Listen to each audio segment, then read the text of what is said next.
Hello everyone, this is Sunil Awasthi welcomes you in Vidya Hut. And today in words often confused, our topic is disinterested and uninterested. So let's see what is the difference between both. देखिए जो disinterested होता है ये क्या है adjective है। इसका mean होता है स्वार्थ रहित या उदासीन। इसके सिनोनिम्स हैं सेल्फलेस, इंडिफरेंट, एफर्टलेस, फ्रिजिड, अपेथेटिक। तो क्या मीन है इसका? उदासीन मीन्स अगर कोई व्यक्ति किसी के प्रति कोई भावनाएं नहीं रख रहा है, बिल्कुल अनवाइज्ड है, तो वो कौन है? उदासीन है। जबकि अनइंटरेस्टेड का मीन होता है रुचिहीन, जिसे कहते हैं ना बोर होना। तो बोर होने की स्थिति क्या है? अनइंटरेस्टेड। अगर बोर हो रहे हैं तो आप क्या है? अनइंटरेस्टेड है। पिक्चर के माध्यम से समझिए। इससे पहले अनइंटरेस्टेड के सिनोनिम्स भी देखिए। पहला क्या है? इम्पैसिव, दूसरा बोर्ड, अनक्यूरियस, अनइन्वॉल्व्ड, डिटैच्ड। अब इन्हें पिक्चर्स के माध्यम से समझिए। देखिए ये कोर्ट का सीन है, ये कोर्ट है, ये जज साहब बैठे हुए हैं। अब अगर जज साहब इन लोग को देखकर अगर न्याय करेंगे तो जाहिर सी बात है कि न्याय प्रभावित हो जाएगा। तो जज कैसे रहते हैं? डिसइंटरेस्टेड रहते हैं सभी लोगों से, चाहे ये हो चाहे ये हो। जब ये डिसीजन करते हैं तो ये किसी से भी प्रभावित नहीं होते, ना ही इस टीम से ना ही इस टीम से। ये बिल्कुल उदासीन रहते हैं, अनबाइस्ड रहते हैं, डिसइंटरेस्टेड रहते हैं, उदासीन रहते हैं, स्वार्थ रहित रहते हैं जब ये डिसीजन करते हैं।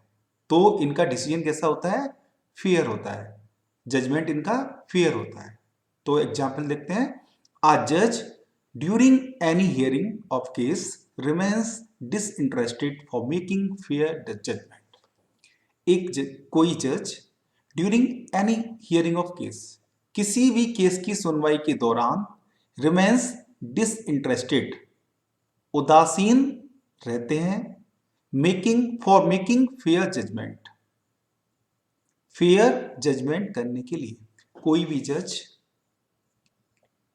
फेयर जजमेंट करने के लिए किसी भी केस की सुनवाई के दौरान बिल्कुल उदासीन रहते हैं। क्यों रहते हैं? ताकि जो उनका डिसीजन है, जजमेंट है, वो कैसा रहे? वो फेयर रहे। वही अनइंटरेस्टेड देखिए ये लेडी, ऐसा मान लेते हैं कि इसने बहुत देर से ये काम कर रही हैं और बहुत सारा काम कर चुकी हैं। अब काम इनके मन का नहीं है, तो इन्हें क्या होने लगा? ये बोर फील करने लगी। अब इनका काम में मन नहीं लग रहा है। तो ये जो सिचुएशन है वो कौन सी है? ये सिचुएशन है अनइंटरेस्टेड होने की।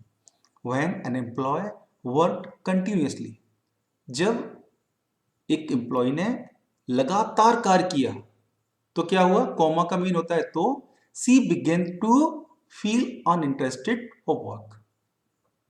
तो वो वर्क के प्रति क्या करने लगी?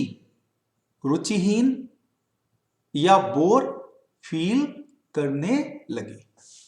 तो डिसइंटरेस्टेड क्या हो गया? जैसे कि जज ड्यूरिंग हियरिंग ऑफ केस कैसे रहते हैं?